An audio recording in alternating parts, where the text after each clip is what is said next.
Hi hello welcome to my channel. എല്ലാവരും സുഖമായിട്ടിരിക്കുന്നു വിശ്വസിക്കുന്നു.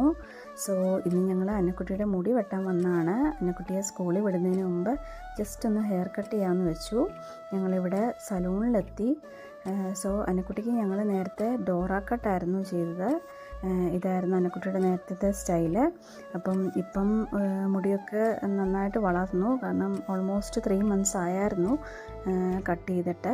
അപ്പം ഞാൻ പറഞ്ഞു ചെറുതായിട്ടൊന്ന് ഷോർട്ട് ചെയ്താൽ മതി, കാരണം ആൾ എത്രമാത്രം ഇരിക്കുമെന്നറിയില്ല.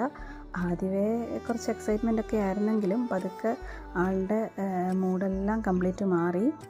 അന്നക്കുട്ടി ആസ് യൂഷ്വൽ കരച്ചിലൊക്കെ സ്റ്റാർട്ട് ചെയ്തു. അത് കണ്ടപ്പോൾ അവരുടെ സ്റ്റാഫൊക്കെ ഓടി വന്നു. അവർ ഭയങ്കര സപ്പോർട്ടീവായിരുന്നു. അന്നക്കുട്ടിയെക്കാട്ടിലും കൂടുതൽ കൂടെ നോക്കി നിന്ന റോസുവിനായിരുന്നു സങ്കടം മൊത്തം എന്ന് എനിക്ക് തോന്നി. കാരണം റോസു അത് കണ്ടപ്പോൾ റോസുവിന് ചെറുതായിട്ടൊക്കെ വിഷമം വരാൻ തുടങ്ങി. അന്നക്കുട്ടിയുടെ ഓൾമോസ്റ്റ് കഴിഞ്ഞു. ചെറിയൊരു ഡിഫറൻസേ കാണത്തുള്ളൂ, കാരണം അത്ര അങ്ങോട്ട് ഷോർട്ട് ചെയ്തൊന്നുമില്ല. കരച്ചിലായതുകൊണ്ട് ചെറുതായിട്ടൊന്ന് ട്രിം ചെയ്തതേ ഉള്ളൂ. ഒരു ബോയ് കട്ട് പോലെ, ഡോറ കട്ടെല്ലാം മാറി ഒരു ബോയ് കട്ടായി.